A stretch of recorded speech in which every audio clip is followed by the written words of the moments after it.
Welcome to Beauty is Eternal, in-depth interviews that inspire.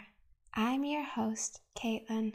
Our episode today is called Starlit Pianist Olga Scheps, From Chopin to Scooter to ein Audi. Olga Scheps is one of the modern faces of classical music. Not only is she a prolific pianist who has reached number 1 on the German charts and released 9 CDs, she also has a massive social media following and has helped to bring a love of classical music to a young generation. I sat down with Olga in her studio in the heart of Cologne to discuss her passion for the piano, how she recently became a mother, why she values honesty and hence has enemies, the process for recording albums, and much more. Olga began playing piano at age 5. Born in Moscow, her parents moved to Germany in 1992, where she studied at the Cologne Academy of Music. She won the German musical competition Jugend Musziert, which means Youth Makes Music, in 1999, which led to her performing at the Rheingau Music Festival, followed by the Ruhr Piano Festival, where she still performs. Olga has been signed to Sony Classical for over a decade and has just recorded her 9th album, made together with the Kuss Quartet. She previously reached number 1 on the German charts with her 2016 album, which featured Eric Satie. She also won the Echo Award in the category of Young Artist of the Year for her album Chopin. Her 2019 album Melody was nominated for 2 Opus Classic Awards. Olga has worked with Arya Vardi, Dmitry Bashkirov, Andrei Gavrilov, and Alfred Brenda, and is advised by her former professor Pavel Gililov, as well as her parents, who are both pianists. She is also a member of the select group of Steinway artists. Olga's repertoire is incredibly diverse. She performs not only famous classics such as Bach and Tchaikovsky, but also songs by modern musicians like the Aphex Twins and Ludovico Einaudi, and even scooter songs such as Hyper Hyper. You can read more about Olga on her website, as well as see her concert schedule on her website, olgascheps.com. You can also keep up to date with Olga by checking her out on Instagram or on Facebook, where her username is Olga Scheps. Before we begin, I want to tell you a little anecdote that my boyfriend, when I was talking to you about doing the interview, my boyfriend was with one of his friends on a ski trip in Austria, and I was on your Instagram, and then I saw that his friend was liking all of your stuff, and I was like, oh, sweetie, you should tell your friend I'm interviewing Olga. I guess he's her fan because he's liking all her stuff on Instagram. Oh, cool. It was so funny. Not here. That's so nice. Well, thank you for making time for me today, Olga. You're an amazing pianist, and you're really beautiful, really sweet, really funny. So I'm so excited. Thanks for being here. Visiting me. Anytime. What were your early experiences like playing the piano in Moscow? I left Moscow with my family when I was 6 years old, and I remember so much about the city, about the energy, about our life, and the piano always being a part of our life. It was in our flat, and this instrument is very visible and it has a very strong character. So if this instrument is in the room, I think the focus is on this instrument, and of course it has a very characteristic sound, and it was always there, so I don't remember a life without piano. And I think that of course there are many memories of my childhood in Moscow, but the strongest memories are feelings, and I remember just having so much fun to sit at the piano and to have the feeling that I can express something. And yeah, this is a memory which is there and which was always there. There was no life without piano. Yeah. And then we moved to Germany when I was 6, and my sister is 3 years older than me. We moved to Germany to a completely new life, and the thing that stayed was the piano. So it had always a very important role in my life somehow. I can imagine that moving to a completely new country and a totally new culture, a lot of things were changing in your life. Yes. So it sounds like piano was one of the things that stayed consistent for you. Yes, absolutely. And I think that also in the life of my parents, it was something that played a big role. They met through music and they are both musicians. They have to do with piano music, and I think that it's something very important for them, for their life together, for them as a couple also. And it can play so many roles, the piano. So and when I came to Germany, I started to go to school like 2 months after we arrived here, and I was the only person in my class who could not speak German. There were any other Russians in my class, and thinking now about this situation, I'm very happy that it happens this way. It happened this way because that made me learn German as my mother language, and I'm fluent in German, and that's a good thing. I would never learn German that well if I would have Russian friends in my school time, but that was tough because I could not communicate at all. I could say some phrases and that's it, and that was tough, but yeah, it made me learn the language, and that's a good thing. How long was it before you felt comfortable speaking in German from when you started in school? I think that it took some time. I was very, very shy when I was in school, and I was many years like this. I really was super, super shy, and I think I became more self-confident only after 5th, 6th or 7th class in school. So it was a long process. And were you playing piano all of this time through your childhood once you moved to Germany? Yes, I did. It was always a very emotional thing for me, and a thing that I liked to do, where I could express myself, and it was always something I could talk about with my family, with my parents, with my sister. It was something that was always there, and it was always very important for me somehow.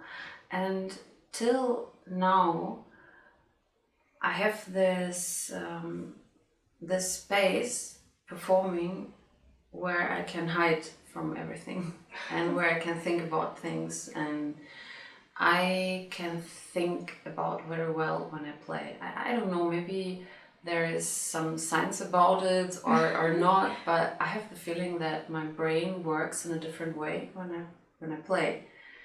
I have often the situation that solutions for problems or new ideas or new thoughts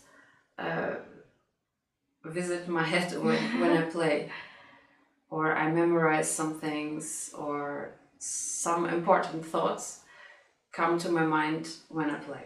So it is a very important space for me to have this possibility to sit at the piano and play. And I can put so many emotions in my music, and it doesn't matter what happens in my life, everything, all of this I can put in there, and I can think about it, and it's a very important place for me.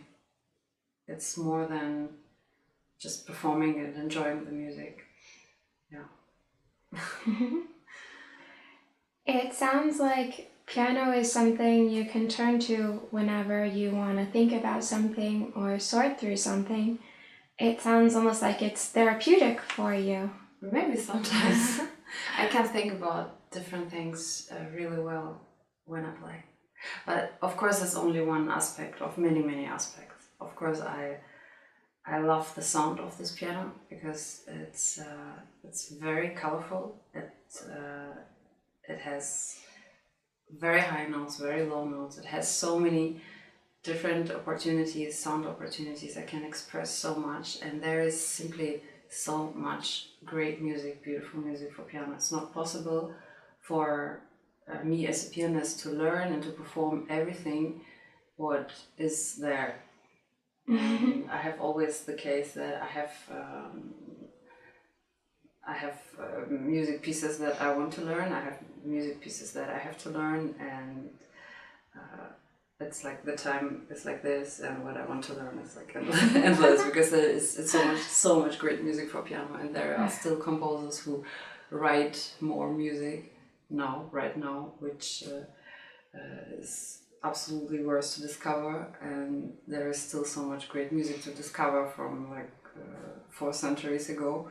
So that's an endless source of beauty and joy and discovers and everything. That's great. Oh, that is beautiful to hear. Both of your parents are pianists.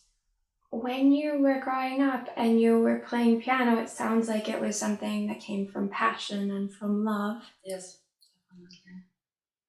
Did you think when you were young maybe you would be a professional pianist, or did it happen spontaneously? This is a question that I asked myself when I was around 14, 15, 16 years old.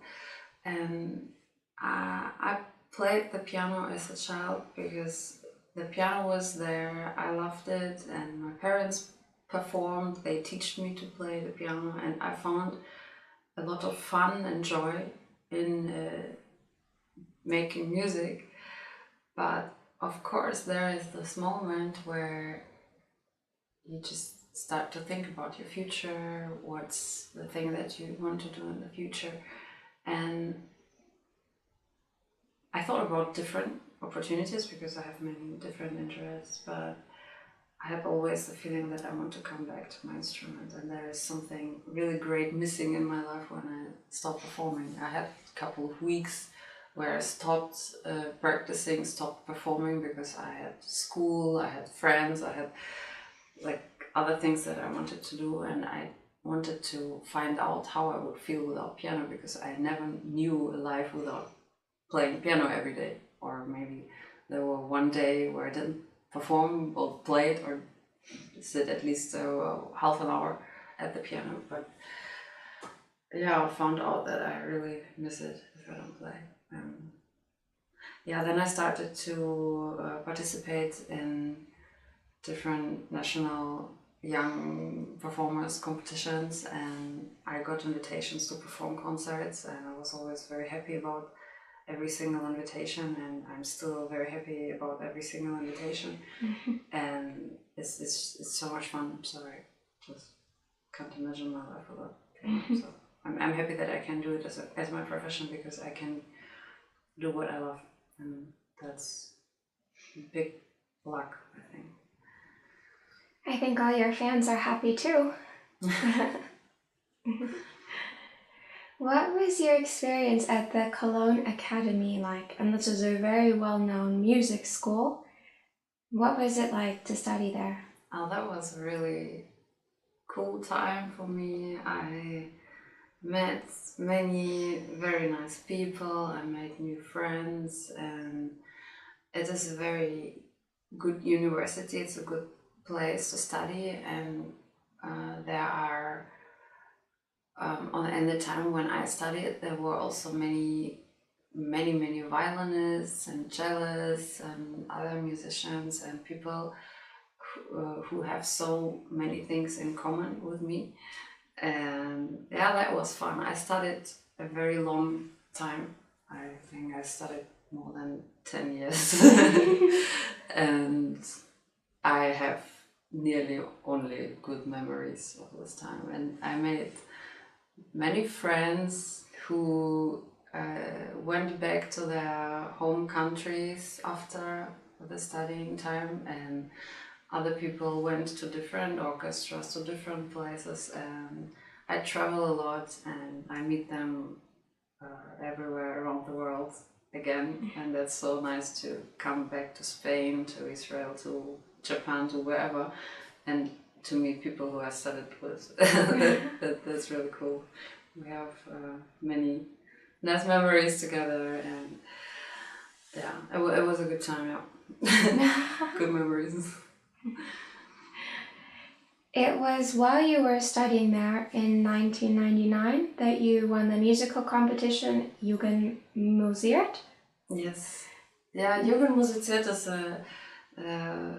is a competition which is very well known because it's very big, and there are many people who join this competition. It's for young musicians, and it's a very cool place to perform, to meet other people, and to have first experiences of performing on stage, to meet different people. It was a very, very cool experience for me also. And I had the chance to show what I can do. And after this competition, I got some invitations to really cool festivals where I really still love to perform, and yeah, this is where it all started for me. When you went back to the academy after you won this competition, was everybody really excited for you? Did that change your experience there, that suddenly you were in the public eye? There is this difference between studying something and then start working after you finished your study. This is the usual way to learn something and to work. But as a musician, it is a bit different. You have to work, perform, and study at the same time. And it was nothing special, I think, that people perform or people have success somewhere or do not have success. It's a process, and I could talk about all this with my friends there because this is an experience which many other people have and had, and it was always the case that we had to balance between work, playing in an orchestra, performing as a soloist, and still, of course, do all the study stuff done. So yeah, that was not only in my case something that was normal. It sounds like that was a very supportive environment for you to be in. Yeah, that was. Yeah, and I'm still here in Cologne. Most of my friends from this time already left Cologne, but we're all still in contact and see each other everywhere around the world. And some friends of mine went back to Moscow. Some friends of mine went to different cities, so they are everywhere. This is the nice thing about my profession, also that I meet many cool people, and I travel, and then I can see them again, and that's cool. That's a huge advantage.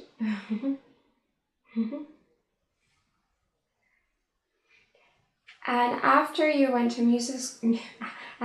finished at the academy, you signed a contract with Sony Classical, where you've been signed for over a decade now. Yes. What has this experience been like for you?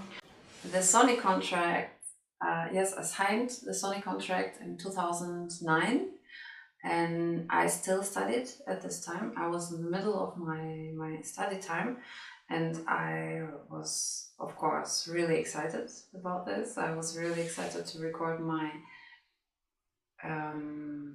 actually my second CD was my first CD with Sony Classical, and I decided to actually my favorite composer, or one of my favorite composers, is Chopin, and I was very happy that we made the first CD together with really one of my absolutely favorite composers, and it was really exciting.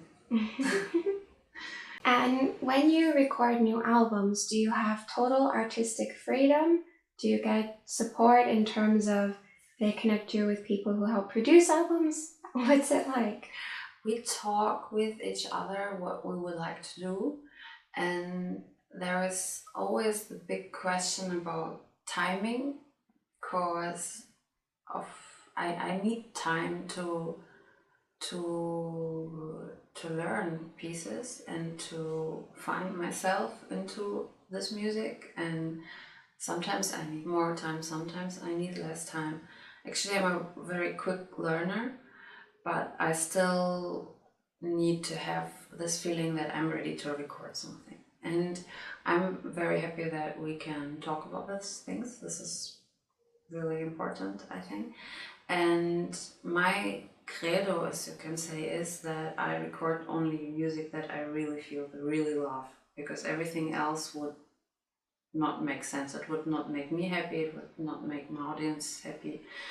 So I try to be very honest with myself and ask myself, am I ready to record this piece now? And if I answer this question with yes, then I do the recording. And I'm happy that we did many different experiments also. And a couple of years ago, I felt like I would like to record a full album with music by Eric Satie.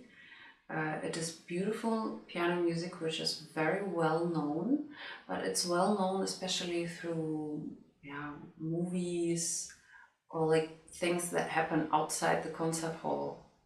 Eric Satie is not a common composer who you would listen to in a solo recital. Actually, there have been a few pianists who played Eric Satie before, and I love this music so much, and I recorded an album with Eric Satie, and that felt great for me. Or a year ago, I recorded piano quintet by Mstislav Weinberg with the Kuss Quartet. It's a very, very, very good quartet from Berlin. And I learned this piece many years ago and performed it many times, and I felt like now I'm ready to record this. This is the main question for me, when I'm ready to record something. And these are things that we talk about, and it's a question of communication with each other, because it's very important for me to have the feeling that I'm ready to record a piece. How do you kind of make a piece your own if you're recording something written 200 years ago that other people have recorded? How do you kind of put your feelings and your identity into it? Well, that's actually really easy, I must say, because these works are written by human beings like us, and it's most of the times absolutely clear what the music is about. And there are also informations about the composers, about their personality, about their lives, about what happened while they wrote this piece or that piece. And sometimes the pieces have names, so you can absolutely know what the work is about. Sometimes it's a sonata or a symphony or whatever, and but the music, it speaks from itself. And I think that it's obvious, for example, what Chopin wrote about. For me, it's something that I feel out of this music, all this lyrical, honest way of expressing his feelings, his thoughts. And I think especially the music from Frédéric Chopin is very personal, and I can relate to this so well. And if I can't relate to music, then I don't play it, because it's like the chemistry between two people. you understand each other or you don't understand each other. And if you don't, then you can work on that, but why? So, yeah. Nothing can replace the natural chemistry that sometimes occurs. Yes, that's the same thing with music. And I think it's not important when the music was wrote. I think what the music is about is the same that we feel today. The differences are styles of performing, styles of the fashion of the sounds, and the fashion of performing from this time, the style, the specific aura.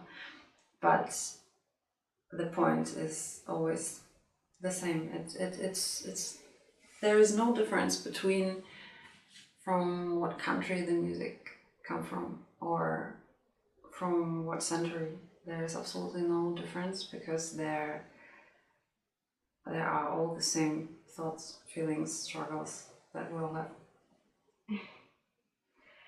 Do you use any of your own experiences as inspiration when you are playing, or do you try and connect to the thoughts and the feelings of the composer? I think both, because it's not possible to not use my own feelings. It's not about me when I play, it's about the piece and what happens in the piece. But as a human being, as somebody who relates to the other human being who wrote this piece of art, I of course try to understand all these things through my experiences and through my feelings, and I try to become this person who wrote this music and try to understand what was going through his head or her head, and the heart, the soul, all this. Of course, it's also part of me, and a very personal part of me in my performances, especially when I play live, because I think that I completely show everything what I feel when I'm on stage, and this is what music is about. It's about telling everything what is maybe not possible to be described with words. It's even more, and it's very personal. You have mentioned your love of Chopin. Is that your favorite to perform? Is he your favorite to perform? What do you love to perform the most? I love Frédéric Chopin. It's always part of my solo recitals. If I don't have Chopin in my solo recital, then I perform Chopin as an encore. There is always a piece of Chopin in the evening. It's just one of my absolutely favorite composers ever. It's very something that I can relate to so well. It's maybe a question of chemistry, and I think the most beautiful pieces for piano ever were written by Frédéric Chopin. That's what I think. Well, based on that, I have some advice for a concert hall where you're next going to be performing. They should make sure there's no Chopin in what your repertoire that you're supposed to play, and then they'll get an encore for sure. That's true. I can't even remember. I think about it right now because I'm doing it by accident. I didn't plan to perform Chopin in every evening, but I can't remember a concert without playing at least one piece by Chopin. What would you say is the most difficult thing to perform? I think difficult is something that we don't feel from the first time, and that's it. I think when there is a passion and the wish to be able to perform something, then it's not difficult because some power comes out of you and gives you the strength and everything you need to learn this piece and to be able to perform it. And I think it's question of passion and question of what you want. If you really want something, then it can be the hardest thing in the world, but it will be not that hard for you because you have this passion. Passion is something incredible, actually. And if you have no passion, then maybe the easiest things in life will be a struggle for you. So it's maybe a question of really to have a passion about something and to really want something. I think you're right. That is very well said, Olga. That leads me to another question. Does it ever happen that you perform something that you don't have a passion for? Yes, I had these experiences, and this is why I decided to never perform pieces that I don't love. This is my credo. And even if this is a very well-known, very well-respected composer and everyone loves this piece, if I don't feel it, I just can't play it. I had one recording where I had to perform a piece by a composer who I love so much. It's Franz Schubert. I recorded many different pieces by Franz Schubert, and there was this one little piece by him, and I threw it out of the album because I could play it. It was not difficult for me to play it, but I just simply couldn't feel that, and I played it like 20 times in the recording session, and then we said, come on, forget it, don't play it. And the other pieces were maybe pianistically much more difficult. I would play it once and so it's, yeah. It's something maybe sometimes you can't predict, but now I ask myself the first sign, the first moment with a piece, and then I decide. It's important to be honest with yourself and ask yourself if you want to do something or not. And it's a very individual question. So pieces which are very popular, it doesn't mean that you would love them, and the absolutely opposite, a piece which is not well known can become your absolutely favorite piece. So it's a completely individual question. It sounds like you're very able to be honest with yourself about what you think and what you feel about things. I try.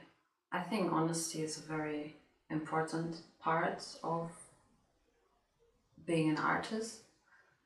I really like to be honest with my performances, with me being on stage, share what I want to say with music, but also in my daily life, I'm honest with other people, and I think that maybe this is the reason that I also have enemies, but I don't want to be treated in a different way, because I think to be not honest with somebody it's a waste of time. If you pretend to be or to feel something that you don't feel, or then you simply spend your time with wrong activities, with wrong people, and there is no sense at all to be dishonest. And this is the thing that is also very important for me when I choose my repertoire. So it's an important point. You remind me of something that I've read before, that it's less common for us to lie to others, it's more common for us to lie to ourselves. If we can't be honest with ourselves, then we can't be honest with other people, probably. No, that's true. You have enemies. Yes, maybe not everyone likes this, to hear the truth, but I'm sorry. I like it more to be honest. Of course, I'm polite, but that's the way I want to be treated, and that's the way I treat others. And this is the way also I treat the music that I perform.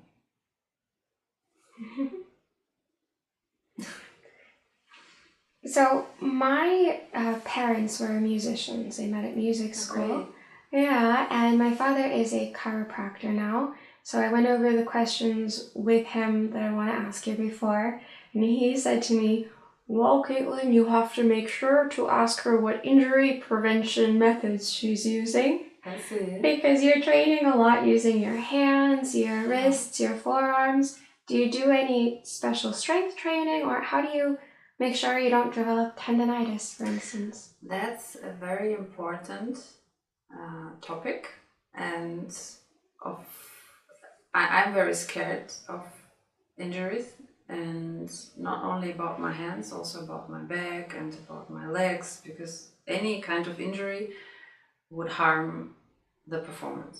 Because you play with your feet, you use the pedals, you have to feel comfortable with your whole body, and this is why I'm very careful with what I eat and how I behave. I have to feel healthy. This is very important. And with performing, there is one rule. This is maybe part of Russian piano school, or I don't know where it came from, but I think this is a very important rule, that you keep your hands relaxed and you never block. If you start to block and then you perform and then you have tension, then you have this danger that you will have an injury. And sometimes when I'm performing and it's very intense, I can maybe ignore by accident some little kinds of pain, but most of the times I stop playing when there is a tension, and I let my hands hang down and feel this freedom. And this is not only the prevention of injuries, this is the most important topic for me to perform relaxed, because this the relaxed arm gives you the possibility to sing and to make a tone which is alive. And when you block your hand and you play like this, then the tone will sound like something metallic, like something dead. And the more life you have, the more relaxed you are, the more life you can put into this instrument. And there are so many reasons for really take care of this and be relaxed while you play. And I'm lucky that I never had serious injuries with my hands, and I'm sure that this is because I take care of freedom when I play. I've seen you also wear some very high heels when you perform on stage. Sometimes. Are you practicing in them beforehand? Do you have to be more careful when you're performing in heels? Actually, there is no big difference performing in heels or not, but I have quite long legs, and if I wear very high heels, then my knee touches this space here and that can hurt after a time.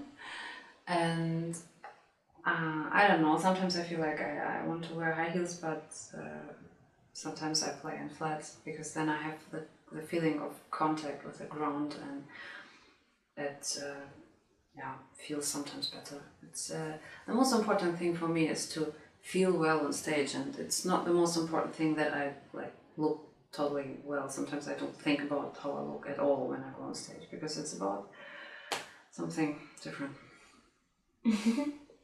Are you nervous when you're performing ever?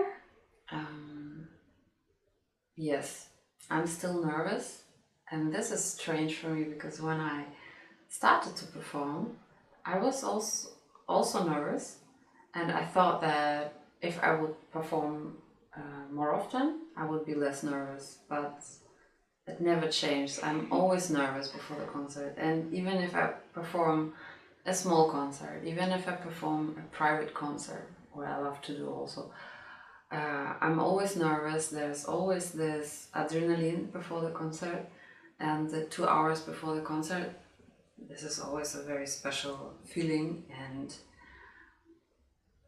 this is never like something you get used to. It's every time it is a new concert, it's every time a new situation, it's often new music or new orchestra, new conductor, new hall, new people, and yeah, it's always something new. There is no routine. That's what's going to be my next question. Do you have a pre-performance routine? This is the thing that I'm always nervous before I go on stage, and the first 10 minutes of being on stage, I am nervous, then I get busy with the music so much that the nervosity is not so present anymore. But it's always there, always. And there is no routine because no evening is the same like the next evening. Even if I perform the same program, even if I perform at the same place, there are so many things that always make a solo evening a very special moment and a very special atmosphere. And it's not possible to produce the same atmosphere at the second time. It will be different. The performance will be different, and the performance will be different from the other evening. And even if I try to copy this performance because I like this so much to the next evening, it will not work out. And there are sometimes things that I realize on stage, and this is so unpredictable, and I can only be as well prepared as I can and always improve. And then I go on stage and I don't know how it will go for 100%. For like 80% I know, but the rest 20% I'm completely like naked on stage. And yeah, that makes it always so alive and always so interesting and always so exciting. And there is never a routine, there is never anything that it feels to me like, okay, I did this before already. It's always something new. That's crazy. Yeah. And that's why I'm still nervous before the concert, and every time before every concert I feel like, okay, well, I have the feeling that I never did this before. That's crazy. How much does a different audience affect your performance? Because you mentioned it's always different. Is it sort of like if the audience has this type of feeling, you play this type of way? How does that work? We are in contact on a very interesting, how do I say that? Level? Yeah. Connection? Yeah, we're connected through a very special level. The level where we all somehow understand each other and understand what we feel, and we share this moment together, and this is a very intimate moment. And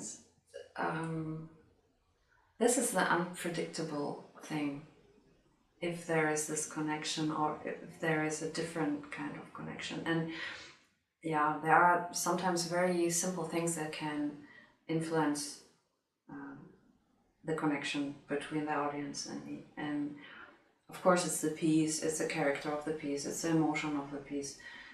But sometimes something funny happens, or something unpredictable happens, or something not nice happens, and it changes the atmosphere and the whole completely. And things can affect in the time of the concert, or the weather, or everything can affect this atmosphere. And I think this is a great thing about a live concert, especially with music which was maybe written centuries ago, or even now, which is performed without any playback, without any like stage show, light show. There is nothing. There is only this natural instrument and the person, and there is no more intimate way of communication through music than this. And I think this is something that can't be completely replaced through videos. This is something you can only experience when you are there, and when you have the possibility to experience this with all of your body and feelings and everything. And I love videos, and I love YouTube and streams, and this is everything really, really great. And I'm thankful that we have this opportunity to share everything in the internet. This is absolutely great. But at the same time, I think that there will never be something that can replace the special magic of a live concert. I agree with you. I recently saw Ludovico Einaudi perform in Berlin with a violist and a violinist.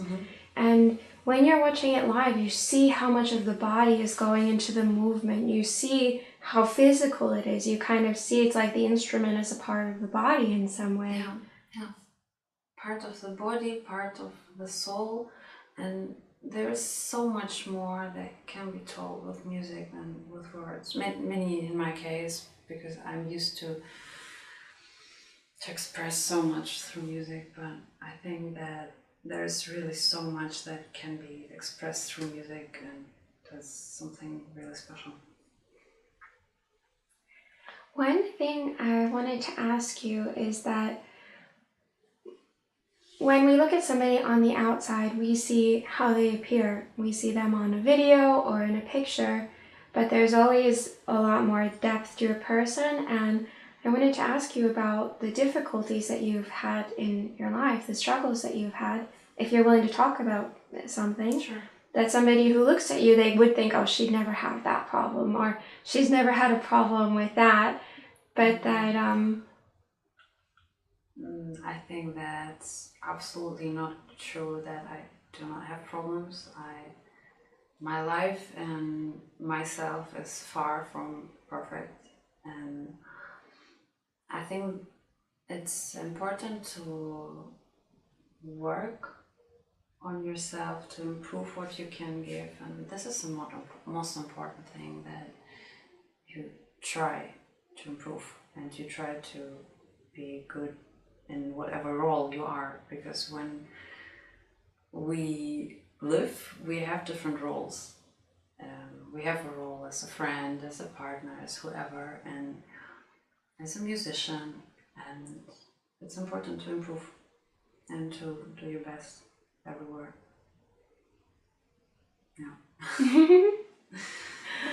Well, you recently took on a new role last year. You became a mother for the first time. Yes, I have a little boy now, Maxime, and that's absolutely beautiful to have a child, and I love him more than everything in the world, and that's a really crazy, really beautiful experience, life-changing experience, and I think this is also an example of very individual situations, because there is no perfect, I think. And is Maxime sleeping through the night now? Not yet. He did, but he had a flu last week and he cried so much, and I was there for him the whole day, carrying him around, and he is well now again. He's much better now, and now he sleeps again, but he wakes up once or twice a night now. But that's totally fine.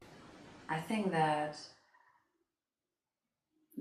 there is no perfect balance. There is no perfect balance between all these roles. I think it's important to decide every day what's right and what's the most important thing now. Not to forget yourself, not to forget your own needs, and communicate open about everything. This is so important. And your boyfriend and your parents, they're able to help take on some of the caretaking for your baby, if sometimes if you have to train or practice or... Yes, I still practice here in my practice room as long as I need. He has a fantastic contact with his father. His father is very supportive, and my mom is there, my dad is there. I'm very lucky that they are around me and they support me, because without this support, I don't know how I could manage that, because it's a big responsibility.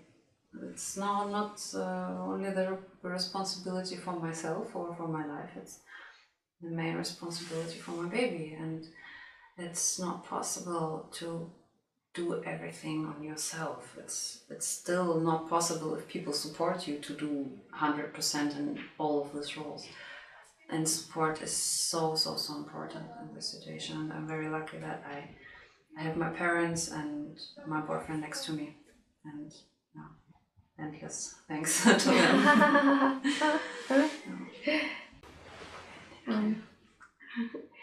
And you speak native Russian, native German. Yes. What are the plans to teach Maxim? Yeah, this is the situation right now. I talk Russian with my parents, and yeah, when my mother visits us or we visit my parents, my son and my parents, we all talk Russian. With my boyfriend, I talk German. So when we are at home and our home, like my boyfriend and I, then we talk German. With his family, there is also German. And now I'm the person who talks both languages. And I don't want to bring him in a trouble or somehow, but on the other side, I know that kids can learn so fast, and I try to speak these two languages in exact situations. When I'm alone with him, I talk Russian. When I'm with my family, we talk Russian, and when his father is there or his family or his friends, we talk German. I hope this is the right way. I'm not sure this is how I think it's right, because if I would talk only Russian, then I couldn't communicate with his father. If I would talk only German, then his communication in Russian would be limited to two people in his life. And I really want him to learn Russian. I think it's a good opportunity to grow into this bilingual thing, because then he will be able to speak two languages. And I think it's important. I try to teach him both languages. I hope this is the right way. Yeah. Well, I think it's much easier to learn languages for children. Yes. And it's a huge advantage as they develop, because then they know different ways to express things. I'm sure there are things in Russian you can express that you can't express in German. Phrases and idiosyncratic things that... That's true, yeah. It gives you the perspective. I can say it like this, I can say it like that. Yes, that's true. Russian, for example, has many phrases and words that you can't translate to German. And this is not only the language, this is culture, and this are his roots. He has Russian roots. And I would be happy if my son would talk Russian and German. So I try. Russian is a tough language. I studied for a couple of years, and it's really hard. It's much harder than German, no offense to German. Okay. But I think it really helps, mental development to learn all the specifications of the Russian languages. It's such a hard language. It's a different script and everything, so... Yeah, the grammar is complicated. Mm-hmm. Yeah, but German also has its complicated things, the articles, for example, or I think every language has its own soul and culture and things, and I hope that he will talk Russian also, Russian and German. Yeah. Maybe a bit English later, not too much. I have the feeling that it works well, and I will see. Yeah. I think that's a good plan. Yeah, the thing is, when you become a parent, you get so many different advices from everywhere. Everybody knows how to do it the best way. Everybody knows what's the best for your kid. And I think that nobody knows better than the parent. parents know what is the best for their kids, because we feel them, we see them, and we communicate with them on such an intimate and intense way. We learn the body language, the language of the face, of the voice, of everything. And I think there is a natural feeling of what is the best for my baby in every mother. And I think that a mother can be sure about that, what she thinks is right, that this is the right thing for the baby. Of course, it's good to have advices and to have support and form like advices, but it's important to do it the way you think is right. That's true. Also, because the advice that worked for one parent with their child might not be the advice that works for you and your child, because your child is different. Of course, every child is different, like every person is different, and you have to find out what is the best for your child. And you feel if your child is happy, if it feels comfortable, or if it needs something, you figure it out, and you know it better than every other person in this world. So the final decision, I think, should be always a decision of the mother. But at the same time, I don't think that there is a perfect way to be a parent. I'm sure that I'm also not the perfect mother, and I will do maybe mistakes and whatever, but I try to be a good mother for this child, and I love him so much, and everything what I do is for him. Well, so you have motherhood on the one hand, you record CDs, and you also are touring. I was looking at your upcoming tour. You're going across Germany, you're going to the Netherlands. Yeah. What is coming up for you in the rest of the year, Olga? Actually, I'm very happy to tour, and I'm really happy to be on stage. And I travel sometimes together with my family, sometimes by myself when I'm not more than like 2 days out of my home.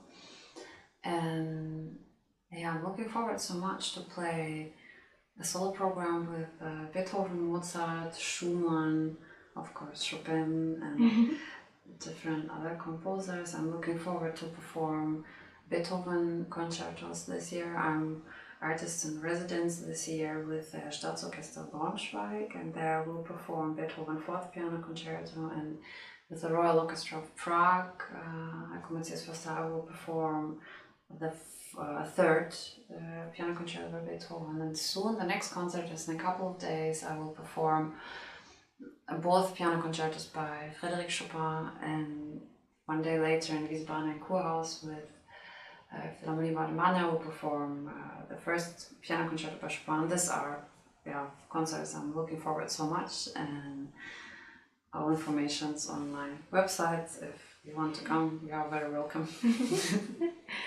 And the best way for people to keep on top of what you're doing is to check out your website, olgascheps.com, as well as you have a very active Instagram and Facebook. Yes, most of the time I'm active in Instagram, and I try to read all the messages and to reply to all the messages, and it's really nice for me to have such a direct contact with people who visited my concerts, or people who are going to visit my concerts or listen to my recordings. It's something that makes me really happy to be in contact with these people so directly. This is what I love social media for, that we can communicate in such an easy way, and I can post and tell what's happening in my life right now. And sometimes I take little breaks, and I'm 2 weeks out of social media, but then I'm back again, and happy to see everyone there. Well, I'll be sure to tell my boyfriend's friend. He can also send you a message, since you read all your messages apart from just liking all of the things you post. Happy to hear. I try to answer all of them. Sometimes I just not checking my Instagram because I travel and but I try. Well, thank you for making time for me today, Olga. I love talking to you and listening to you. It's been amazing for me, so thank you for your time. Thank you for the very nice questions. Being here. Okay, bye. Bye. So please be sure to visit Olga's website, olgasheps.com, spelled out OLGASCHEPS.com, or follow her on Instagram or Facebook, where her username is also Olga Scheps. You will find links to her website and social media in the show notes on beautyiseternal.com. Don't forget to hit subscribe if you've enjoyed this podcast so you can hear more just like it.